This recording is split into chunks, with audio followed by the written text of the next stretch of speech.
Jammu Kashmir lieutenant governor इंतजामिया की जानिब से आंगनवाड़ी के तहत अपनाए गए बजट से सर्विस जनरल स्कीम के तहत मरकजी शेयर फंड या सेंट्रल शेयर फंड की पेशगी रिलीज को मंजूरी दे दी है। इस चेक का बुनियादी मकसद 1 अप्रैल 2024 तक मंजूर शुदा अमले की तनख्वाह और एजाजी यानी ऑनरेरियम को एक सहमाही तक पूरा करना है। साल 2024 और 25 के इस बजट सेशन के दौरान 2024 तक यानी 1 अप्रैल तक मंजूर शुदा अमला ये जो आंगनवाड़ी वर्कर्स हैं, हेल्पर्स हैं, उनकी तनख्वाह और एजाजिए को एक सहमाही तक पूरा इसी बजट से किया जाएगा जो सर्विस जनरल स्कीम के तहत मरकजी शेयर फंड्स की पेशगी रिलीज की मंजूरी दी गई। यानी तनख्वाहों को पूरा करने में जम्मू कश्मीर सरकार को इससे बहुत हद तक मदद मिलेगी। ये किस्त सालाना मरकजी मुख्तस की 1/4 के बराबर है जो कम से कम 3 महीने की तनख्वाह और ऑनरेरियम की ज़रूरत को पूरा करने के लिए काफ़ी है।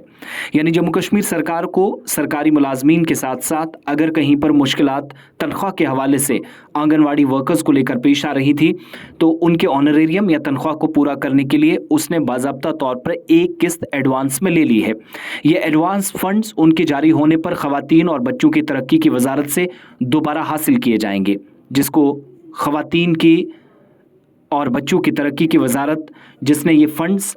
जम्मू कश्मीर सरकार को देने हैं। और यहाँ पर अगर कोई किसी तरह की रिक्रूटमेंट है वो तो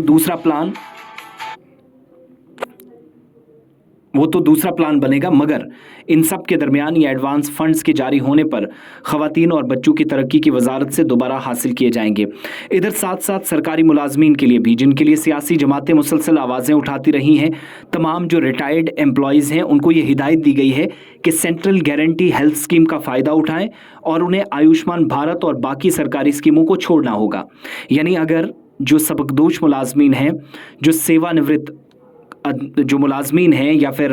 रिटायर्ड एम्प्लॉयज़ हैं, अगर वो सेंट्रल गारंटी हेल्थ स्कीम का लाभ लेना चाहते हैं, फ़ायदा उठाना चाहते हैं, तो फिर आयुष्मान भारत और बाकी सरकारी स्कीमों को छोड़ना होगा। रिटायर्ड मुलाजमीन से कहा गया है कि वो सेंट्रल गारंटी स्कीम में एप्लीकेशन जो दायर की गई है उससे पहले आयुष्मान भारत कार्ड को रद्द कर दें और इसके लिए उनको स्टेट हेल्थ एजेंसी या मुतलका एजेंसी से